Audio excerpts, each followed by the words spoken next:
وطور سينين وهذا البلد الأمين لقد خلقنا الإنسان في أحسن تقويم ثم رددناه أسفل سافلين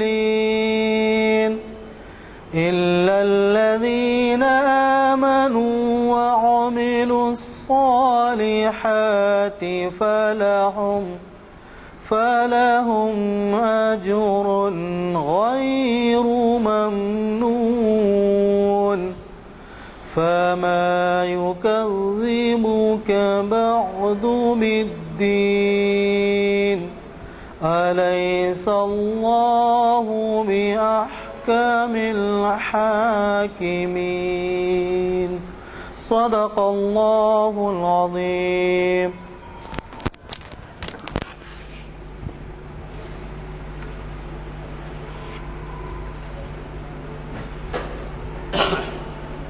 کیا ٹھیک ہو گیا؟ نہیں ہوا.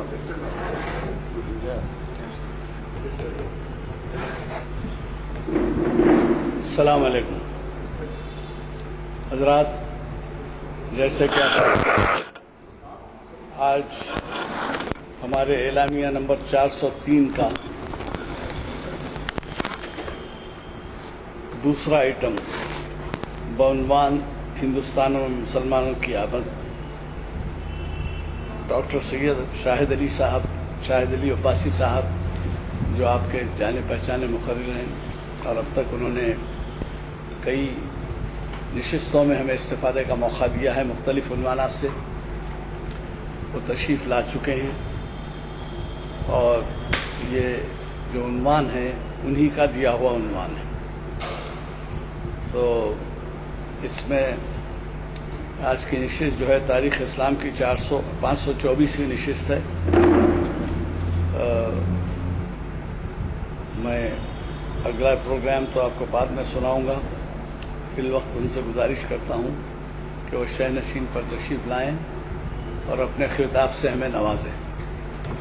شاید مائک کی کچھ گڑبڑ ہے، پھر بھی وہ بڑی آواز میں بولیں گے. نہیں وہ کام ہی نہیں کر رہا نا. ہاں یہ بھی نہیں کام کر رہا ہے، یہ بھی نہیں کر رہا، یہ بھی نہیں کر رہا.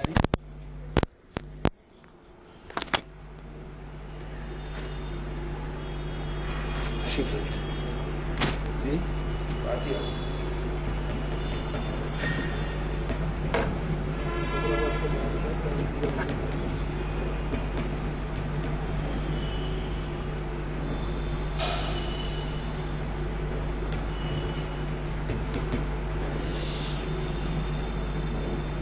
ایسے آ جائیں گے لائن پر بھی کام کر رہا آپ آ جائیں گے.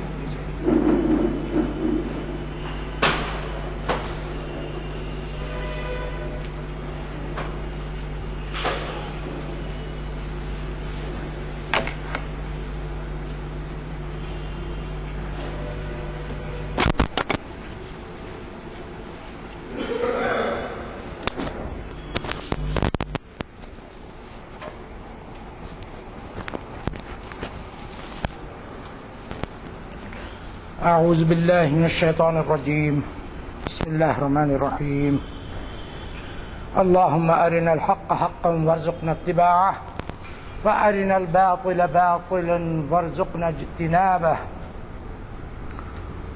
بزرگوں اور دوستوں، آج ایک نئے عنوان کے ساتھ آپ کی خدمت میں پھر حاضر ہو گیا ہوں. ہندوستان میں مسلمانوں کی آمد. اس سلسلے میں تاریخ میں ہم کو دو قسم کی کتابیں ملتی ہیں. ایک جس میں ابتدا مسلمانوں کی فاتح کی حیثیت سے آمد پر روشنی ڈالتی ہیں، اور دوسری وہ کتابیں جن میں مسلمانوں کی تاجر یا مبلغ یا داعی کی حیثیت سے تشریف آوری پر روشنی ڈالتی ہیں. ایک غلط فہمی جو عام طور کے اوپر پھیلی ہوئی ہے وہ یہ کہ مسلمان سب سے پہلے محمد بن قاسم کے حملے کے بعد ہندوستان میں داخل ہو پائے، چونکہ تاریخ کی کتابوں کا اگر بغیر استیاب کیے مطالعہ کیا جائے تو اس تصور کو قوت ملتی ہے، لیکن مسئلہ یہ ہے کہ مسلمانوں کے تعلقات یا یوں سمجھیے کہ عربوں کے تعلقات جنوبی ہند سے ما قبل اسلام چلے آ رہے تھے۔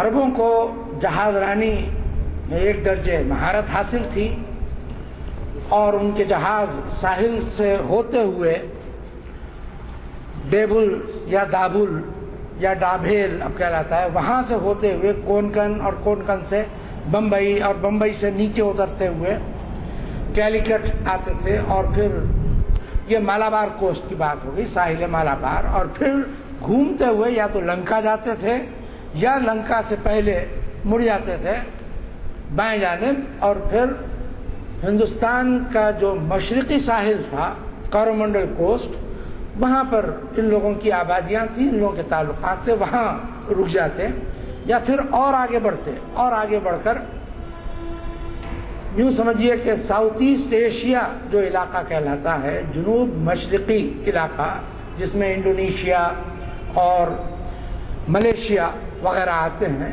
ان علاقوں کی طرف چلے جاتے تھے، اور وہاں سے اسپائس آئلینڈز آگے چھوٹے چھوٹے بہت سارے جزائر ہیں۔ یہ پورا علاقہ انڈونیشیا کا جو علاقہ ہے خاص طور کے اوپر، یہ مجمع الجزائر کہلاتا ہے، یعنی آرکیپیلاگو، جس میں بہت سارے جزائر شامل ہوں، ایک مٹھ جیسے ستاروں کا مٹھ آپ کو دکھائی دیتا ہے یا ہجوم دکھائی دیتا ہے بعض مقامات کے اوپر، اسی طرح یہاں پر بہت سارے جزائر جمع ہو جاتے ہیں، اور پھر اور آگے ایک سلسلہ آگے بڑھتا ہے جن کو اسپائس آئلینڈز کہلاتے ہیں، جس کا کہا جاتا ہے جہاں پہ گرم مسالوں کی تجارت اور پیداوار ہوتی ہے، وہاں سے لوگ لے کر ادھر آتے تھے۔ اب یوں تو تاریخ یہ بتاتی ہے کہ حضرت آدم علیہ السلام سری لنکا میں تشریف فرما ہوئے، جب حبوط آدم جو ہوا اس میں حضرت آدم علیہ السلام کو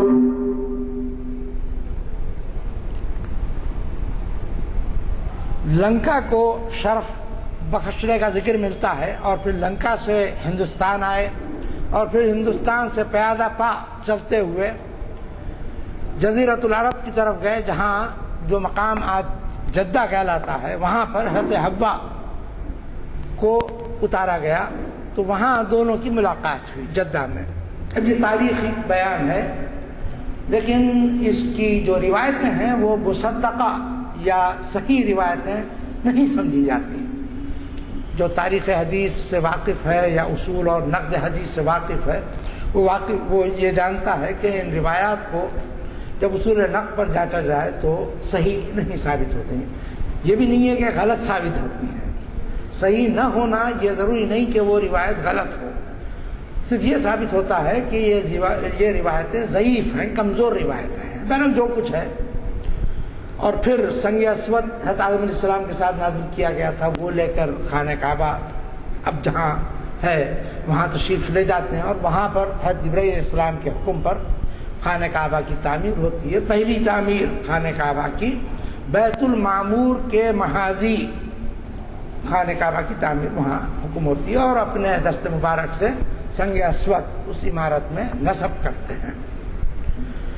چلیے یہ تو بالکل ابتدا کی بات ہو گئی، اور دو چیزیں اور میں نے آپ کو بتائیں، یہ کہ جنوب میں مسلمانوں کی آمد پہلے ثابت ہوتی ہے، اور کب ہوئی آمد؟ یہ بنو امیہ کا دور جب آیا اور عبد الملک بن مروان نے انہوں نے حکومت سنبھالی، حجاج بن یوسف کو جب اس نے خراسان کا گورنر مقرر کیا، تو حجاج بن یوسف کے اپنے ظلم کی داستانیں اپنے مقام پر، اس کے حسن تدبیر کہیے یا حکمرانی کا سلیقہ کہیے یا فتوحات اور اسلام کے پیغام کو عام کرنے کا جذبہ کہیے جو بھی آپ لفظ استعمال کریں اس کے لیے، وہ اپنی جگہ. یہ دو الگ الگ چیزیں ہیں اور دونوں میں خلط ملط ہم کو نہیں کرنا چاہیے. اللہ تعالیٰ جو بھی معاملہ فرمائیں گے چونکہ منصف ہیں اور عادل ہیں، اپنے عدل کا مظاہرہ فرمائیں گے، قیامت کے دن فیصلہ کریں گے.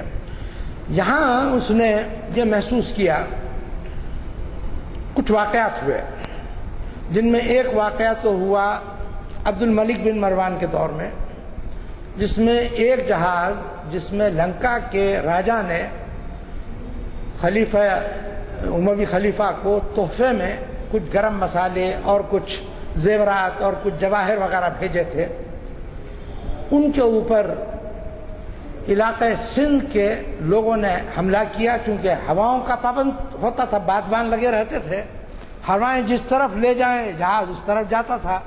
تو وہ آ کر جب ساحل سے ٹکرایا تو یہ لوگ پہلے سے تیار تھے، لٹیرے، ان لوگوں نے فوراً جہاز کے اوپر حلہ بول دیا اور پھر اس میں لوٹ مار کی اور جو کچھ لوگ تھے تہہ تیق کیا. عبد الملک بن مروان کو اطلاع ملی، لیکن چونکہ وہاں کے اپنے حالات دیگرگون تھے اس لیے اس نے اس معاملے میں دخل اندازی مناسب نہیں سمجھی. حجاج بن یوسف کے زمانے میں پھر ایک واقعہ پیش آیا. اس وقت جو بات یعنی خلیفہ تھا وہ بدل چکا تھا. عبد الملک کا بیٹا ولید بن عبد الملک اس وقت خلیفہ ہو چکا تھا، سربراہ حکومت تھا. حجاج بن یوسف نے پہلے تو ایک فوج کا دستہ بھیجا شمال کی طرف، شمال یعنی شمال مشرق کی طرف، اور یہ دستہ قتیبہ بن مسلم کی سرکردگی میں علاقہ ایک کے بعد دوسرا علاقہ فتح کرتے کرتے چین کے علاقے کاشغر تک پہنچ گیا، حتیٰ کہ کاشغر کو بھی اس نے فتح کر لیا. اور دوسری طرف آذربائیجان پہلے فتح ہو چکا تھا، اس کے بعد تاجکستان اور ازبکستان کی باری آئی اور یہ بھی فتح کر لیا. اور قزاقستان جو اس وقت سوویت ریپبلکس میں سمجھی جاتی ہیں آزاد ہو گئی ظاہر ہے، لیکن یہ علاقے سب مسلمانوں نے فتح کر لیے. اور یہاں اسلام کی غیر معمولی تبلیغ ہوئی اور ایسی ہمت سے تبلیغ کی گئی، اتنے ولولے سے تبلیغ کی گئی کہ تقریباً 98% 99% لوگ مسلمان ہو گئے. یہی بات ساؤتھ چائنا کی بھی ہے. کاشغر ہی کی حد تک نہیں رہے مسلمان، تبلیغ دائی تھا، ہر مسلمان چلتا پھرتا دائی تھا، اور وہ جب تبلیغ میں شامل ہوا تو کثرت سے لوگوں نے اسلام قبول کرنا شروع کیا. اسی طرح اس نے ایک دستہ بھیجا جو شمالی افریقہ پہلے ہی فتح ہو چکا تھا، لیکن اس کے اوپر مسلمانوں کی گرفت کمزور ہو چکی تھی. چنانچہ پھر موسیٰ بن نصیر کی سرکردگی میں جو دستہ گیا اس نے وہی مفتوحہ علاقہ دوبارہ فتح کیا اور ساتھ ساتھ دعوت اسلام بھی جاری رکھی. نتیجہ ہے کہ ہزاروں لاکھوں کی تعداد میں لوگ اسلام میں داخل ہونا شروع ہو گئے. اس طرح ان علاقوں پر بھی مسلمانوں کی گرفت مضبوط ہو گئی. اور سب جانتے ہیں طارق بن زیاد کی سرکردگی میں ایک بیڑا اسپین میں داخل ہو گیا، اور پھر یہ جو جزیرہ تھا جو اسپین اور پرتگال دونوں میں بعد میں تقسیم ہوا، اس میں بھی مسلمان داخل ہو گئے. اور چونکہ اس کی تاریخ الگ ہے، میں اس کی تفصیل میں نہیں جاؤں گا. مسلمانوں کا یوں سمجھیے آپ مسلمانوں کی عملداری اسپین میں بھی ہو گئی. ہندوستان میں ہندوستانیوں نے اور خاص طور کے اوپر راجہ داہر نے ایک موقع کے اوپر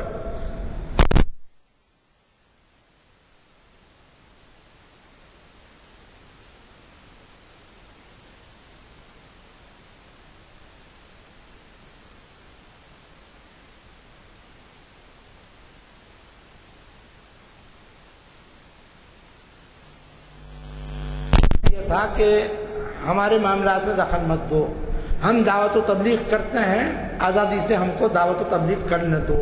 جو چاہے گا ایمان لائے گا، جو نہ چاہے گا وہ ایمان قبول نہیں کرے گا.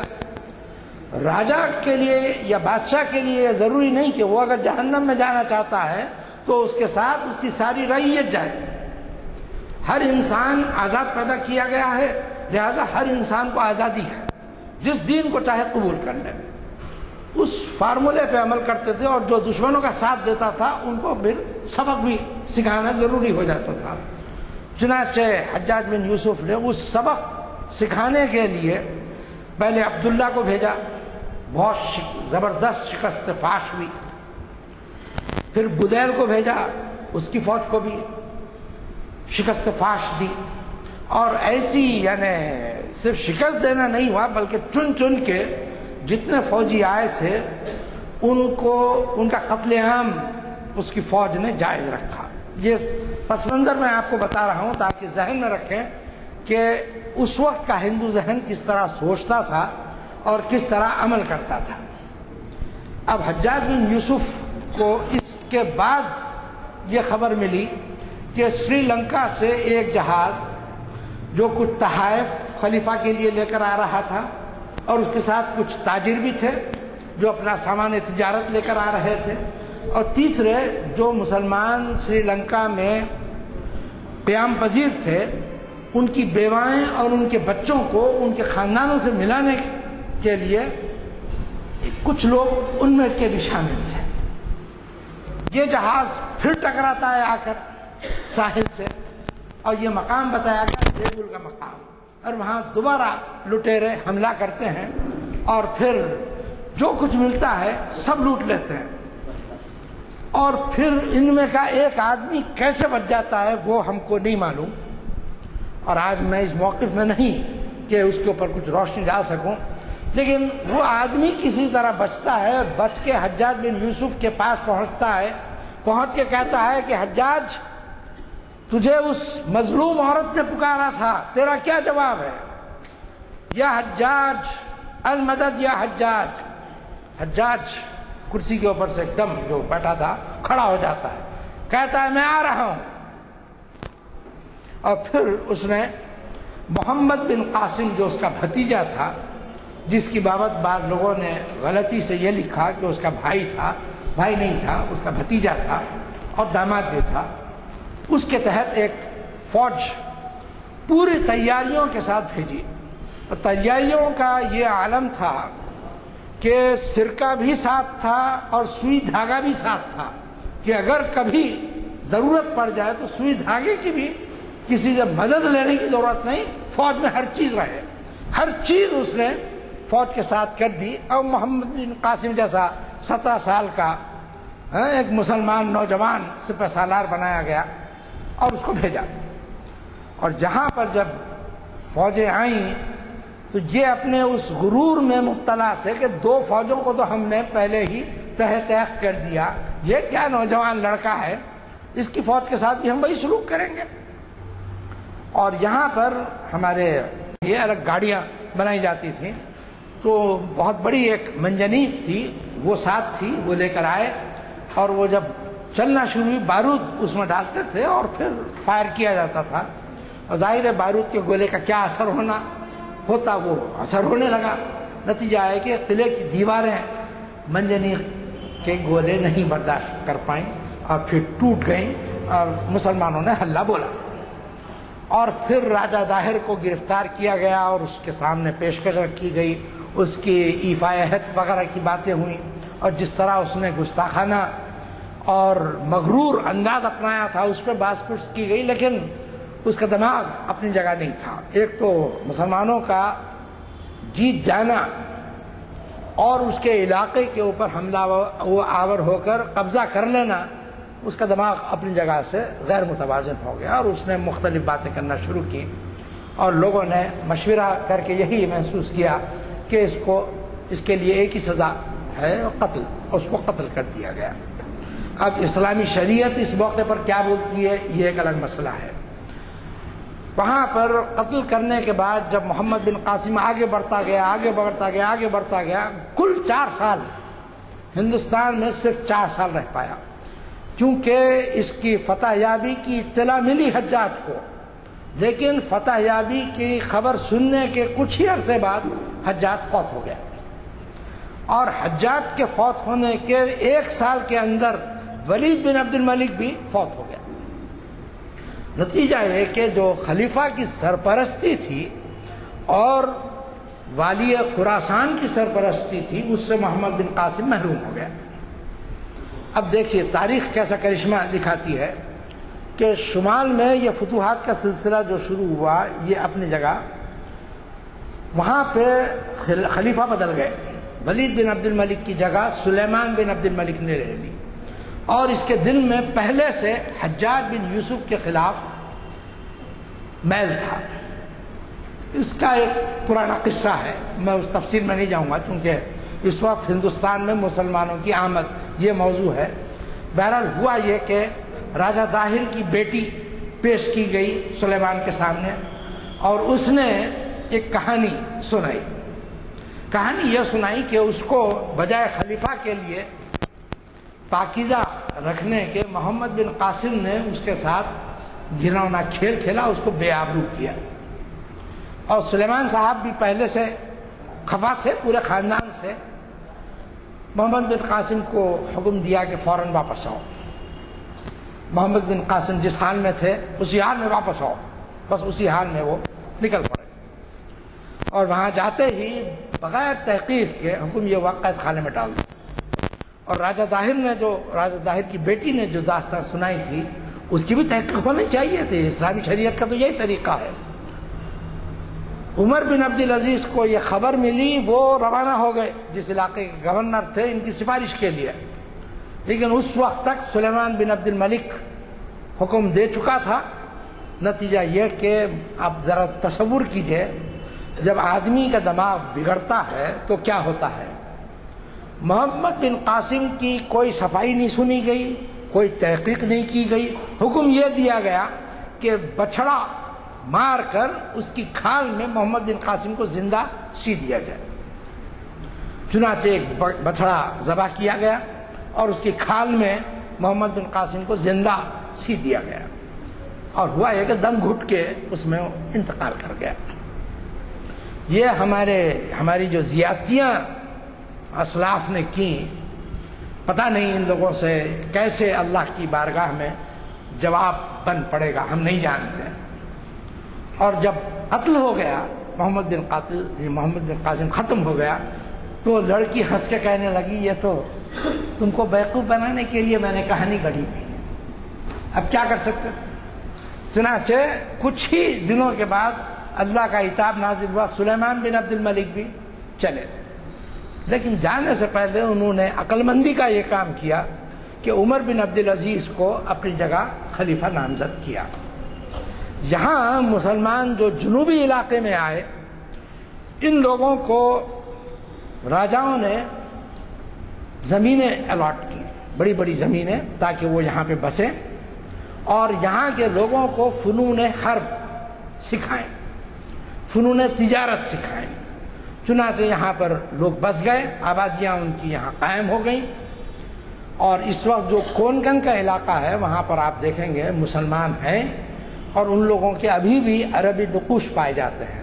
اسی طرح کیلیکٹ اگر آپ چلے جائیں تو وہاں پر بھی آپ دیکھیں گے کہ عربوں کی جو اولاد تھی وہ اب بھی موجود ہے، اور ان لوگوں کے اندر بھی عربی نقوش پائے جاتے ہیں۔ حالانکہ شادیاں یہاں پہ کی، بعض لوگوں نے اپنے ساتھ جو خواتین آئی تھیں، لڑکیاں آئی تھیں، اپنے خاندان کی حد تک ان لوگوں نے نوائت جیسے کہلاتے ہیں، یہاں پہ ایک خاندان ہے نوائتے کہلاتے ہیں لوگ، وہاں پہ بھی نوائتی کہلاتے ہیں۔ نوائت کا لفظ اصل میں نو مولود کے لیے استعمال ہوتا ہے۔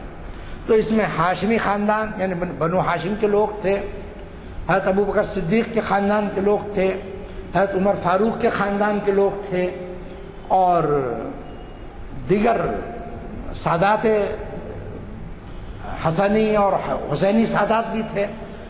یہ سلسلہ اب بھی چلا آ رہا ہے، چنانچہ اب بھی آپ لوگ دیکھیں گے ڈاکٹر محمد حمید اللہ کا تعلق اسی خاندان سے تھا۔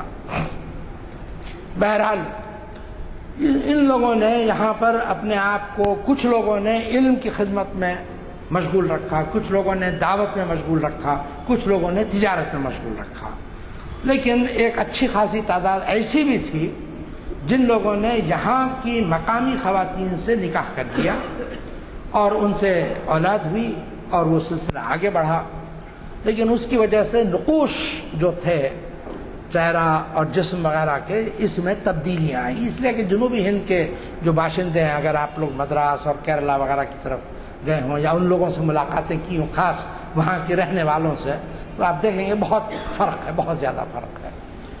بہرحال یہاں پر بھی یہ لوگ دعوت و تبلیغ میں لگ گئے، لیکن اور دعوت و تبلیغ کا کام بھی دو سطحوں کے اوپر ہوا۔ ایک تو خاموشی سے کیا، چنانچہ ایک راجا کے بارے میں ہم کو یہ اطلاع ملتی ہے، اس کا نام بتایا گیا زیہون یا نہیں زمرون بتایا گیا۔ اس راجا کو جب نبی کریم صلی اللہ علیہ وسلم کے حالات معلوم ہوئے تو اس نے کچھ لوگوں کو یہاں سے بھیجا، تفصیل معلوم کر کے آؤ۔ یہ لوگ گئے، رسول اکرم صلی اللہ تعالی علیہ وسلم سے تو ملاقات نہیں ہو پائی، لیکن حضرت ابو بکر صدیق اور حضرت عمر سے ان کی ملاقات ہوئی، لیکن چونکہ اجنبی تھے، اجنبی ہی رہے۔ ان لوگوں میں جو آقا تھا اس کا انتقال ہو گیا، جو ملازم تھا اس کو واپس آنے کا موقع ملا، وہ واپس آیا اور آ کے اس نے بادشاہ کو جو کچھ دیکھا، جو کچھ سنا، وہ سب بیان کر دیا۔ راجہ بہت متاثر ہوا اور اس نے اسلام قبول کر لیا، اور پھر اسلام قبول کر کے اس نے مقامی کسی اور شخص کو اپنا جانشین بنایا اور کہا کہ مسلمانوں کے ساتھ ہمیشہ حسن سلوک سے پیش آنا، اور وہ خود ہجرت کر کے مدینہ طیبہ روانہ ہو گیا۔ اور وہاں ہم کو البتہ مقامی کسی تاریخ میں یا اس زمانے کی معاصر کسی تاریخ میں اس کا ذکر نہیں ملتا ہے۔ جنوبی ہند کی جو تواریخ ہیں اس میں اس کا زیمورن میں نام میرے ذہن میں صاف آیا، زیمورن اس کا نام تھا، اس نے اسلام قبول کیا۔ یہ سارا واقعہ پورا ملتا ہے۔ اسی طرح جو شق قمر کا واقعہ پیش آیا تھا اس کے بارے میں بھی یہ روایت ملتی ہے کہ جنوبی ہند میں ایک راجہ اس وقت جاگ رہا تھا۔ آپ کو معلوم ہے یہاں اور وہاں کے اوقات میں فرق ہے، 4-4.5 گھنٹے کا فرق ہے۔ تو وہ یا تو اس وقت اٹھ گیا تھا عبادت کے لیے اپنے، اور آسمان کی طرف جب اس نے نظر ڈالی تو دیکھا کہ چاند کے 2 حصے ہو گئے ہیں، ایک حصہ ایک طرف چلا گیا، دوسرا حصہ دوسری طرف چلا گیا۔ یہ کچھ دیر یہ کیفیت رہی، اس کے بعد وہ ٹکڑے دوبارہ آ کے مل گئے۔ اس کو بڑی حیرت ہوئی کہ یہ کیسے واقعہ پیش آیا۔ اس نے بھی کچھ لوگ بھیجے اور پھر اس کو رسول اکرم صلی اللہ علیہ وسلم کے بارے میں تفصیل معلوم ہوئی، اس نے بھی اسلام قبول کر لیا۔ بہرحال یہ تاریخ میں ہم کو واقعات ملتے ہیں۔ اس کی وجہ سے یہاں کے جو لوگ تھے ان کے دلوں میں اسلام اور مسلمانوں کے لیے کچھ جگہ پیدا ہو گئی، اور اس کے ساتھ ساتھ دعوت و تبلیغ کے کام کی اجازت بھی دے دی گئی، اور جنوب میں اس طرح اسلام آہستہ آہستہ پھیلنے لگا، اور یہاں سے ساحلی علاقوں سے دکن کی طرف اس نے پیش رفت کی۔ چنانچہ آپ کو ایک نام بڑا اہم ملتا ہے بابا شرف الدین سہروردی کا، جن کی پہاڑی شریف پہ درگاہ ہے۔ یہ کس کے خلیفہ تھے؟ یہ حضرت شیخ شہاب الدین سہروردی کے اپنے خلیفہ تھے، اور انہی کے حکم پر آپ جنوب دعوت و تبلیغ کی نیت سے تشریف لائے تھے، دکن میں داخل ہوئے اور انہوں نے یہاں پر تبلیغ کا کام شروع کیا۔ محمد بن قاسم کا جو حشر ہونا تھا وہ تو ہو چکا بیچارے کا، لیکن اس کے بعد جن لوگوں میں تبلیغ کی گئی تھی ان لوگوں میں ایک طرح کی بے چینی پائی جانے لگی کہ اسلام پہ رہیں یا کیا کریں، کیونکہ دیکھیے مختلف قوموں کا مختلف مزاج ہوتا ہے۔ کچھ لوگوں کا مزاج ہوتا ہے موقع پرستانہ، تو اب ان لوگوں کے ذہن میں یہ آئی بات کہ اگر ہم اسلام پہ قائم رہتے ہیں تو جس نے ہم کو اسلام کی طرف دعوت دی تھی اس کا خود تو حشر برا ہوا، تو اس کی کیا ضمانت ہے کہ ہمارا وہ حشر نہیں ہوگا۔ دوسرے یہ کہ جو مقامی دباؤ تھا وہ بھی ان کے اوپر بڑھا کہ کیا باپ دادا کا مذہب چھوڑ کر ایک نیا دین قبول کرتے ہو، نیا دین میں ایسے کون سے پر لگے ہیں جس سے تمہارا سورگ میں جانا یقینی ہو جائے گا، اس طرح کی باتیں ہونے لگیں۔ اس کے بعد یوں سمجھیے کہ اسلام یہاں کسی طرح قائم رہا، اسی زمانے میں اسماعیلی دعوت نے یمن سے عبید اللہ مہدی نکلا اور ٹیونس گیا. ٹیونس آپ کو معلوم ہے نا اس وقت ان کے اخباروں میں سب سے پہلے جو آزادی فکر اور ڈیموکریسی کی بات چلی ٹیونیشیا سے شروع ہوئی, وہی ٹیونیشیا. وہاں گیا وہ, وہاں اس نے اپنے بی بی فاطمہ کی اولاد میں سے ہونے کا دعویٰ پیش کیا اور لوگوں نے قبول کیا. اس کے بعد جب بھاری تعداد میں لوگ اس کے متبع ہو گئے تو اس نے پھر ٹیونس سے رخ کیا مصر کا اور قاہرہ کے اوپر قابض ہو گیا اور یہاں ان کی تعداد بڑھ گئی. اور فاطمی دعات اسلام یا دعات کا یہ دائی کی جمع ہے, یہ دائیوں کو اس نے مختلف علاقوں میں بھیجنا شروع کیا. اسماعیلی دائیوں میں سے کچھ ہندوستان بھی پہنچے, سندھ پہنچے, اور سندھ میں ان لوگوں نے مکران کو اور اس وقت جو حیدرآباد سندھ کہلاتا ہے اس کو اپنا مرکز بنایا اور یہاں اپنی تبلیغ کرنے لگے. یہاں پر جو پہلا مرحلہ تھا ان لوگوں کے آنے کا, ان کا ٹکراؤ ہوا سنی عربوں سے, اور عربوں میں اور ان میں جب ٹکراؤ شروع ہوا تو ظاہر خون بھی بہا. لیکن آہستہ آہستہ ایسا موقع آیا کہ خلیفہ بنو امیہ کی توجہ ہندوستان کی طرف کمزور ہو گئی, یا یوں سمجھیے بے توجہ ہی ہو گئی اس طرف. نتیجہ ہے کہ آپس میں ان لوگوں کے جو جیت جاتا وہ حاکم بن جاتا. اور اسماعیلیوں کا جو بھی طریقہ تبلیغ تھا اس میں یہ تقیہ جیسے شیعوں کے پاس ضروری ہے, اسی طرح اسماعیلیوں کے پاس بھی یہ چیز ضروری تھی. اور پھر وہ باطن کی طرف بلاتے تھے, اصلاح باطن کی طرف, جس کی طرف صوفیہ دعوت دیتے ہیں. اس کی وجہ سے لوگوں کو یہ شبہ ہونے لگا کہ یہ بھی صوفی ہیں, اپنے کو چھپا کے رکھ رہے ہیں اور کھل کے نہیں آ رہے سامنے, ورنہ اسلام کو تو یہ بھی اسلام کے دائی ہیں. چنانچہ ان کی دعوت کا اثر پڑا اور لوگ اسماعیلی فرقے میں شامل ہونے لگے. تقیہ یعنی اپنے ایمان کو چھپانا یا دل میں جو حقیقت ہے اس کو چھپانا, اور ظاہری طور کے اوپر جو بھی چیز اس وقت جس کا سکہ چل رہا ہے اپنے آپ کو اس سے منسوب کرنا. تو ان لوگوں نے وہ طریقہ اور وہ حکمت عملی اختیار کی. بہرحال یہاں پر عربوں کی حکومت, اس کے اوپر مستقل ایک کتاب ہے قاضی اطہر مبارک پوری کی, اس میں انہوں نے بہت تفصیل سے یہاں کون کون عرب حکمراں رہے ان کا تذکرہ کیا ہے, اور کیسے قرامتہ یہ کہ بعض لوگوں نے قرامتہ میں اور اسماعیلیوں میں خلط ملط کر دیا ہے. قرامتہ اصل میں ایک وہ فرقہ ہے باطنیہ ہی میں کا جو آپ کہہ سکتے ہیں متشدد فرقہ, جو ایک ایکسٹریمسٹ انتہا پسند فرقہ ہے. اسی نے حجر اسود خانہ کعبہ سے اکھاڑا, اس کو لے گیا, اس کو پاش کر گیا, اور پھر فاطمی خلیفہ کے کہنے پر اس کو واپس کرنے پر آمادہ ہوئے, اور جیسا کچھ حجر اسود بچا تھا اس کو جمع کر کے کپڑے میں لپیٹ کے لے کر آئے, اور ان کے ٹکڑے ٹکڑے جمع کر کے آج اگر آپ جائیں تو حجر اسود مسلم نہیں ہے, ٹکڑے ٹکڑے اس کو شیشے وغیرہ کے اس میں دوبارہ وہاں پہ نصب کیا گیا. شیشہ اس وقت ملتا تھا تو اس میں نصب کیا گیا دوبارہ.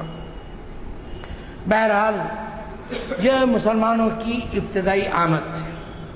دوسرا مرحلہ آیا جب غزنوی یعنی سلطان محمود غزنوی کے باپ سبکتگین نے حملے کا ارادہ کیا, اور اس نے حملہ کیا, لیکن اس کی حملے کے بعد بھی وہ زیادہ عرصہ زندہ نہیں رہ سکا.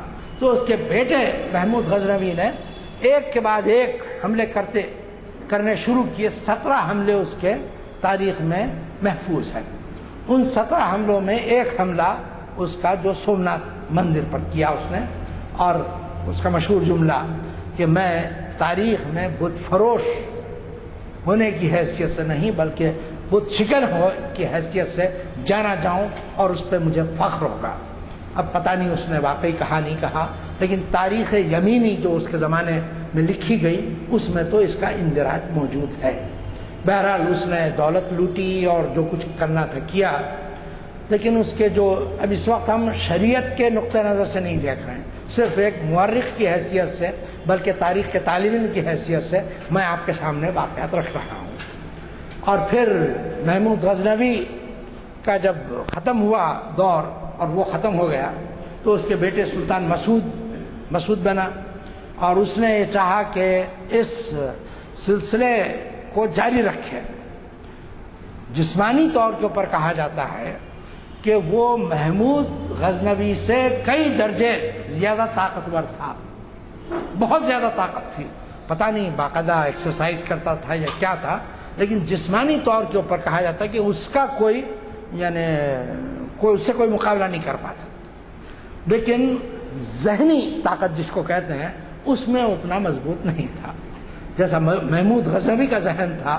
باپ کا ذہن نہیں پایا تھا اس نے، چنانچہ اس کا اثر ہوا، اور خود وہیں پر جب یہ ادھر آیا تو وہاں پر اس کے خلاف بغاوت پھوٹ پڑی، اور وہ پھر اس بغاوت سے نہیں نپٹ پایا، وہ ختم ہو گیا۔ اس طرح غزنوی خاندان کمزور سے کمزور ہوتا چلا گیا۔ ادھر غور کا جو علاقہ ہے وہاں سے دو بھائی ایک ساتھ اٹھے، ایک کا نام غیاث الدین، دوسرے کا نام شہاب الدین، دونوں غوری کہلاتے تھے، اور ان لوگوں نے غزنوی سلطنت کا جو باقیات الصالحات رہ گئے تھے ان کے اوپر بھی قبضہ کر لیا، اور پھر ہندوستان کے اوپر یہاں پر حملہ کیا۔ حملہ کرنے سے پہلے جو ان لوگوں کو حکمت عملی بنانی تھی، اس میں حکمت عملی یہ بنی کہ غور پر غیاث الدین غور بدستور حکومت کرتا رہے گا، اس کا بھائی شہاب الدین اس مہم کی کمانڈ سنبھالے گا۔ چنانچہ شہاب الدین، اس کا دوسرا نام معز الدین اور اصل نام بولتے ہیں محمد تھا، شہاب الدین محمد غوری، اس نے حملہ کیا، اور مشہور راجہ اجمیر کا جو راجہ تھا پرتھوی راج، اس سے اس کی مٹبھیڑ ہوئی، اور بلکہ اس کے زمانے میں جو ایک متحدہ محاذ یہاں پہ قائم ہو چکا تھا، اور پرتھوی راج نے، اور دوسرا راجہ اس کا نام میں اس وقت بھول رہا ہوں، جی جے چند نے اور راجاؤں کو اپنے ساتھ کیا اور ایک متحدہ محاذ بنایا۔ اس محاذ میں اتنی بڑی طاقت پیدا ہو گئی ان لوگوں کی، اور اس کثرت سے ہندوستانی فوج جمع ہو گئی کہ دوبارہ پھر ان لوگوں کو جمع ہونا نصیب نہیں ہوا۔ اس کے ٹکراؤ کا نتیجہ یہ ہوا کہ شہاب الدین غوری سخت زخمی ہوا، اور اگر اس کے رفقا اس کو زبردستی لے کر نہیں چلے جاتے تو ممکن ہے وہیں وہ شہید ہو جاتا۔ بعد میں بھی بہت خفا ہوا، لیکن اس ایک شکست نے اس کو اتنا نادم کیا کہ اس نے کہا کہ اب جب میں دوبارہ حملہ کروں گا تو پوری تیاریوں کے ساتھ کروں گا۔ چنانچہ پوری تیاریوں کے ساتھ، فوج میں اضافے کے ساتھ، اور جو ضروری آلات حرب ہونے چاہیے وہ ساری چیزیں لے کر اس نے حملہ کیا۔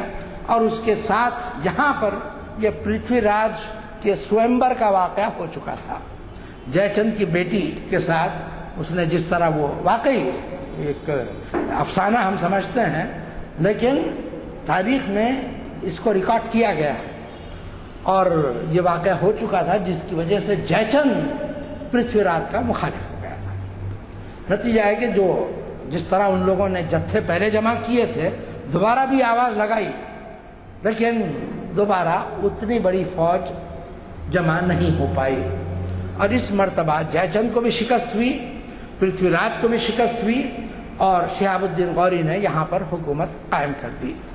سلطان محمود غزنوی نے جو اضافہ کیا تھا وہ پنجاب کا علاقہ مسلمانوں کی سلطنت میں سندھ سے ہٹ کر مزید اضافہ ہوا تھا۔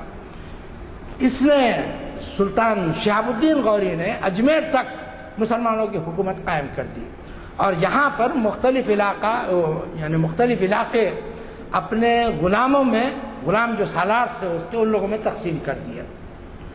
ایک غلام کا نام تھا قطب الدین ایبک، یہ سب ترکی تھے، ترک غلام تھے۔ دوسرے غلام کا نام تھا تاج الدین یلدیز، تیسرے غلام کا نام تھا ناصر الدین قباچہ، اور چوتھے غلام کا نام تھا بختیار خلجی، جس سے عام طور کے اوپر لوگ واقف نہیں، اس لیے کہ یہ تین کا نام تو ملتا ہے، بختیار خلجی نے صرف دلی اور وغیرہ کی حد تک قناعت نہیں کی، بلکہ اندر گھستا چلا گیا، کہاں؟ بنگال تک پہنچ گیا، گھستے گھستے بڑی سخت، ہر جگہ اس کو بڑی سخت مقاومت کا سامنا کرنا پڑا، لیکن دھن کا پکا تھا اور آگے بڑھتا گیا اور شکست پہ شکست دیتا گیا۔ لیکن کیا ہوتا ہے کہ ایک فاتح جب آگے بڑھتا جاتا ہے تو پیچھے مضبوط مراکز قائم کرنا بھی آج کی فوجی اصطلاح میں، یہ سمجھیے حکمت عملی میں ضروری سمجھا جاتا ہے کہ جو علاقہ فتح کیا گیا وہ محفوظ ہاتھوں میں دو، پھر آگے بڑھو۔ لیکن اس وقت اس کے دل پر صرف ایک جذبہ تھا کہ اسلام کی اشاعت کے لیے مجھے جہاں تک بھی میں جا سکوں میں گھستا چلا جاؤں۔ چنانچہ بنگال تک اس نے اس کا سمجھیے آپ گھستا آیا اور وہاں پر اس نے مسلمان حکومت بھی قائم کی۔ لیکن جب اس کی وفات ہوئی تو اس کے جانشین اس کو جاری نہیں رکھ سکے۔ نتیجہ ہے کہ بہار، اڑیسہ اور بنگال کے ہندو ان لوگوں نے اس سلطنت کا خاتمہ کر دیا۔ اسی طرح جنوب میں مابر میں ایک سلطنت قائم ہوئی اور مسلمانوں نے اس کو قوی بھی کیا۔ یہ میں محمد بن قاسم وغیرہ کے واقعے سے ہٹ کر کہہ رہا ہوں۔ مابر میں جو جنوبی ہند میں مسلمان بستیاں قائم ہوئی تھی، ان لوگوں نے بھی ایک سلطنت قائم کی۔ لیکن جب وجے نگر کی سلطنت قائم ہوئی، جس میں وجے نگر کی وہ مشہور سلطنت ہے جس کا خاتمہ آپ کے جنوب میں قطب شاہیوں، عادل شاہیوں، احمد شاہیوں، اماد شاہیوں اور برید شاہیوں، یہ 5 جو محمد بن تغلق سے باغی ہو کر یہاں پر آ گئے تھے، اور علاؤالدین بہمن شاہ کے بعد جو سلطنت قائم ہوئی تھی وہ سلطنتیں ہیں۔ ان لوگوں نے جب مقابلہ کیا وجے نگر سلطنت کا، اور تو اس وقت جو ہے ان لوگوں نے طے کیا کہ اب وجے نگر کو مکمل طور پر مسمار کر دیا جائے۔ چنانچہ اس پوری سلطنت کو انہوں نے نیست و نابود کر دیا۔ اس کی وجہ یہ تھی کہ یہ لوگ جب بھی موقع دیکھتے، جس طرح مشرکین مکہ کا حال تھا یا دوسرے علاقوں کے عربوں کا حال تھا، کہ رسول اکرم صلی اللہ علیہ وسلم سے وعدے فرما لیتے یا خلفائے راشدین اور دوسروں سے وعدے کر لیتے، لیکن جب موقع ملتا پھر جاتے وعدے سے، اور مسلمان جو ساتھ جاتے تبلیغ کی نیت سے ان کو ساتھ لے کے جاتے، ان کو قتل کر دیتے، مکمل طور پر قتل کر دیتے، اور جو کچھ سامان گھوڑے یا اونٹ وغیرہ سواری کے ہوتے ان کے اوپر قبضہ کر لیتے۔ رسول اکرم صلی اللہ علیہ وسلم نے اسی لیے اپنی وفات سے پہلے یہ وصیت کی تھی کہ جزیرۃ العرب کو مشرکین سے مکمل پاک کر دیا جائے۔ چنانچہ مشرکین کے ساتھ جو حکم تھا قرآن مجید کی، وہ جو آیات ہیں جن کا یہاں کے ہندو نے دوبارہ مسئلہ اٹھایا تھا کہ مشرکین کے خلاف نفرت کی فضا بناتا ہے قرآن، وہ عام مشرکین کا پس منظر نہیں ہے، وہ خالص مشرکین عرب کا قصہ ہے، جس میں یہ حکم دیا گیا اقتلوہم حیث وجدتموہم، یا کہا گیا اقتلوہم وقتلوہم حیث ثقفتموہم، تم جہاں کہیں پاؤ ان کو قتل کرو۔ تو مشرکین عرب کے سامنے صرف 2 راستے رکھے گئے تھے، یا تو دائرہ ایمان میں داخل ہو یا پھر مقاتلہ کرو، یا پھر جزیرۃ العرب چھوڑ کر کسی اور جگہ چلا جاؤ۔ جزیرۃ العرب میں اگر تم کو رہنا ہے تو ایک مومن کی حیثیت سے ہی رہنے کی اجازت ہے۔ بہرحال میں نے مختلف باتیں اس دوران میں آپ لوگوں کو کہیں مسلمانوں کی آمد کے بارے میں یہ نہیں بتایا کہ یہاں سے جو علم کا سامان مسلمان لے گئے، جیسے سب سے پہلے سدھانت ایک کتاب ہے جو علم حیت کے اوپر لکھی گئی ہے، اس کا عربی میں ترجمہ کیا گیا سندھ ہند کے نام سے۔ یہ سب سے پہلی کتاب ہے جو ہندوستان سے آپ کہہ سکتے ہیں کہ بنو عباس کے دور میں گئی اور اس کا عربی میں ترجمہ ہوا۔ اس کے بعد میتھمیٹکس، یہ ہند سے جو ہیں، جس کو آج ہم عربک نیومرلز کہتے ہیں، یہ عربک نیومرلز نہیں ہے، اصل میں ہندوستان اس کا موجد ہے۔ 1 2 3 4 5 6 7 8 9 10 صفر بھی یہیں کی ایجاد ہے۔ اور یہاں سے عربوں نے لیا اور ان کے لیے ہیئت مقرر کی کون سا حصہ کس طرح لکھا جائے. تو کچھ چیزیں عربوں کی طرف منسوب ہو گئی ہیں، لیکن عرب اس سلسلے میں کشادہ دل ہیں اور فراخ دلی سے قبول کرتے ہیں کہ اس کو ہم نے ہند سے حاصل کیا. بہرحال ہندوستان سے ایسٹرانومی کے اوپر بھی کچھ کتابیں گئیں، اور یہاں کی جو مشہور کتاب ہے پنچ تنتر، اس کا ترجمہ کیا گیا کلیلہ و دمنہ کے نام سے، اور وہ بھی مشہور ہوئی. اور ایک بہت اہم کتاب جس کا عربی میں ترجمہ ہوا وہ ہے بوزا صف و بلوتر. بوزا صف و بلوتر یہ کیا ہے؟ ایک یوگی جس نے علم جتنا حاصل کر سکتا تھا کیا، حتیٰ کہ اس میں ڈوب گیا پوری طرح. اس کا تعلق بدھ مت سے تھا. اس کے جو آپ کہہ سکتے ہیں ملفوظات، زبانی طور کے اوپر اس نے جب علم پر اظہار خیال کرنا شروع کیا تو اس کے تلامذہ میں سے بعض لوگوں نے ان کو نقل کرنا شروع کیا. تو ایک علم کی حقیقت اور علم کے ادراک کے اوپر جو کچھ اس نے اظہار خیال کیا بدھ مت کے نقطہ نظر سے، وہ کہا جاتا ہے کہ اتنی گہری کتاب شاید ہی لکھی گئی ہو. اور اس کتاب کا عربی میں ترجمہ کیا گیا. عربی ترجمہ محفوظ ہے، پہلے فارسی میں ترجمہ ہوا اور پھر عربی میں ترجمہ ہوا. اصل کتاب تو شاید اس وقت مفقود ہے. اب جو ترجمے کی شکل میں ہے عربوں میں اب بھی رائج ہے، اس کے کچھ نسخے مل جاتے ہیں. بہرحال یہ مختصر چیزیں ہیں جو میں نے آپ لوگوں کے سامنے بیان کی. اس سلسلے میں سمجھتا ہوں مغرب کا وقت ہو گیا ہے، 10 منٹ لیں گے.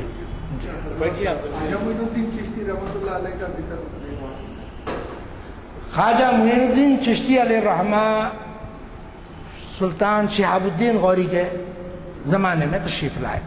ان سے پہلے جو صوفی آئے وہ علی الحجویری جو لاہور میں غزنوی افواج کے ساتھ آئے، اور وہاں پہ اب بھی داتا گنج بخش جو اب وہ داتا گنج بخش تو ہم نہیں بولیں گے، لیکن علی الحجویری علیہ الرحمہ کشف المحجوب کے مؤلف. خواجہ اجمیری جب ہندوستان تشریف لائے تو پہلے آپ نے وہاں وقت گزارا، بلکہ ایک چلہ 40 دن بولتے ہیں وہاں پہ رہے. اس کے بعد اجمیر آئے، اس لیے کہ آپ کے پیر عثمان ہرونی نے آپ کو بھیجا. ایک غلط فہمی جو ہمارے اسکالرز میں بھی ہے وہ یہ کہ چشتی سلسلہ سب سے پہلے خواجہ اجمیری اپنے ساتھ لے کر آئے. یہ روایت مشہور ہے، اور اس کو کیفیت یہ ہے کہ اس کے خلاف کوئی اگر بولے تو اس کی بات سننے تیار نہیں ہے. حضرت خواجہ صاحب کے پیر تھے خواجہ عثمان ہرونی، ان کے پیر تھے ابو احمد چشتی، ان کے پیر تھے اور والد بھی تھے ابو محمد چشتی. ابو محمد چشتی ہندوستان تشریف لائے، لیکن ان کا مزار کہاں ہے ہم نہیں جانتے، اس لیے کہ اس زمانے میں پیر پرستی کے یہ جو بھی اس طرح کی باتیں تھی نہیں تھیں. اور چشتی تصوف یا چشتی سلسلے کی ایک نمایاں خصوصیت یہ ہے کہ اپنے آپ کو فنا کر دو، مٹا دے آدمی، اللہ کی محبت کی آگ میں اپنے کو جلا دے، مٹا دے، خاک کر دے. تو ابو محمد چشتی علیہ الرحمہ اس روایت کے نگہباں تھے اور اسی روایت پر انہوں نے عمل کیا. چنانچہ آج ڈھونڈنے سے بھی ان کا مزار نہیں ملتا. سب جی کیا اور کوئی سوال ہے کیا حضرات؟ ذرا سمجھ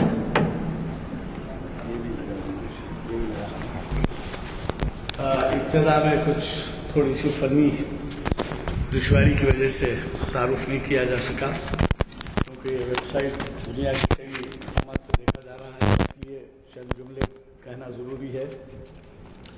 آج جامع مسجد عالیہ کے کانفرنس ہال میں یعنی 22 اکتوبر 23 ذیقعدہ بروز ہفتہ بعنوان ہندوستان میں مسلمانوں کی آمد ڈاکٹر سید شاہد علی عباسی صاحب نے مخاطب کیا، اور یہ تاریخ اسلام کا 524 نشست ہے.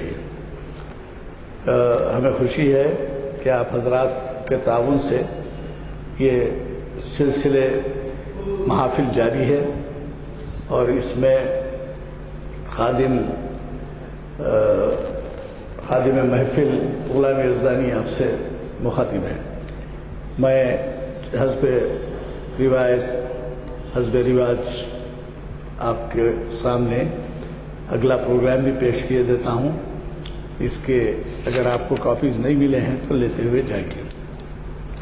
اور یہ ہے کل نہیں پرسوں خیر اتوار کے دن تو جناب محمد رفیع الدین فاروقی صاحب کا ظہر درس ہوگا. کل ملتوی کیا گیا ہے. اچھا کل یہ درس ملتوی ہے، حالانکہ اس میں درج ہے لیکن شاید ان کی کوئی مجبوری کی وجہ سے. اور اس کے بعد دیکھیے 24 اکتوبر کو بہت ہی اہم خطاب پروفیسر سید راشد نسیم ندوی صاحب کا ہے. آپ جانتے ہیں یہ پروفیسر راشد نسیم ندوی صاحب یہ پریزیڈنٹ کے ایوارڈ یافتہ ہیں، اور ان کے پابندی سے ہر اتوار کو خطاب ہوتے ہیں بنجارہ چریان پیلس میں. اور یہ مخاطب کر رہے ہیں اپنی جان کی حفاظت شرعی نقطہ نظر سے. آپ کو خود اندازہ ہے کہ کتنا اہم عنوان ہے، اس وجہ سے کہ خیر خودکشیاں تو حرام ہے ہمارے پاس خودکشی، لیکن جان کی حفاظت کے لیے بھی آپ کو تاکید کی گئی ہے. ابھی آپ نے حال ہی میں چند ایکسیڈنٹس دیکھے جس میں نوجوان بچے ہلاک ہو گئے، تو اس وجہ سے شاید ان کے ذہن میں آیا کہ حالیہ پس منظر میں ایسے عنوان سے مخاطب کریں. پروفیسر سید راشد نسیم ندوی شریعت انفارمیشن کی 470ویں نشست کو پیر کے دن بعد اثر اسی مقام پر مخاطب فرمائیں. اور ایک بڑا اہم خطاب جناب سید مقرب حسینی صاحب کا ہے. یہ بھی آپ کے جانے پہچانے مقرر ہیں، اس سے پہلے یہاں خطاب کر چکے ہیں کہ غوث خامشی صاحب کے فرزند ہیں.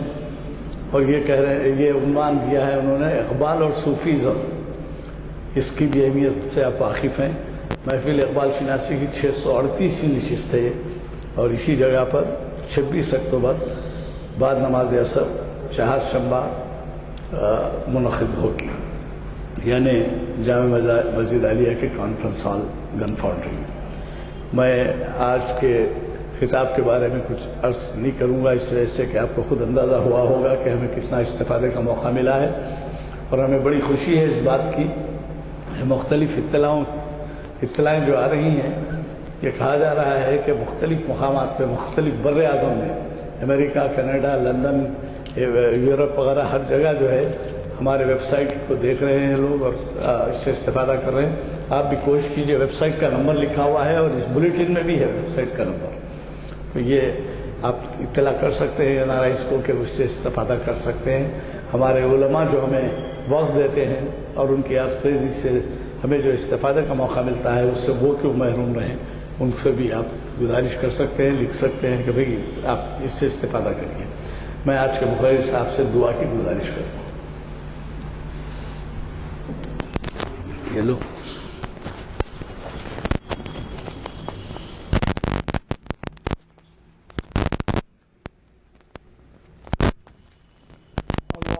السلام ومنك السلام تباركت ربنا وتعاليت يا ذا الجلال والإكرام. اللهم صل وسلم وبارك على سيدنا ومولانا محمد النبي الأمي عبدك ورسولك وعلى آله وأصحابه بعدد كل معلوم لك. اللهم نبر قلوبنا بنور الإيمان وبنور القرآن وبنور العرفان وبنور محبتك وبنور طاعتك وبنور محبة نبيك محمد صلى الله عليه وسلم وطاعته واتباع سننه في جميع الأمور في جميع الأحيان. ربنا تقبل منا إنك أنت السميع العليم وتب علينا إنك أنت التواب الرحيم.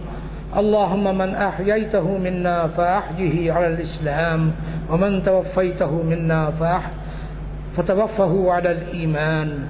سبحان ربك رب العزة عما يصفون وسلام على المرسلين والحمد لله رب العالمين.